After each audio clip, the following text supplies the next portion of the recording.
രക്ഷോവാണികൾ കേട്ടു തൽക്ഷണമരുൾ ചെയ്താനിക്ഷ്വാകു കുലനാഥൻ മന്ദഹാസാനന്തരം. രാമനെന്നെനിക്കു പേരന്നുടെ പത്നി ഇവൾ, വാമലോചന സീതാദേവി എന്നല്ലോ നാമം.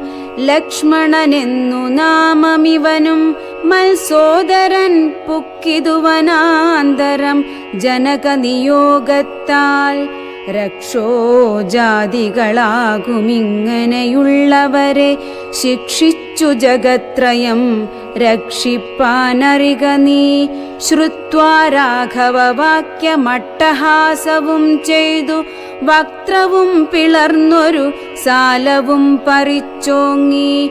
ക്രുദ്ധനാം നിശാചരൻ രാഘവനോടു ചൊന്നാൻ,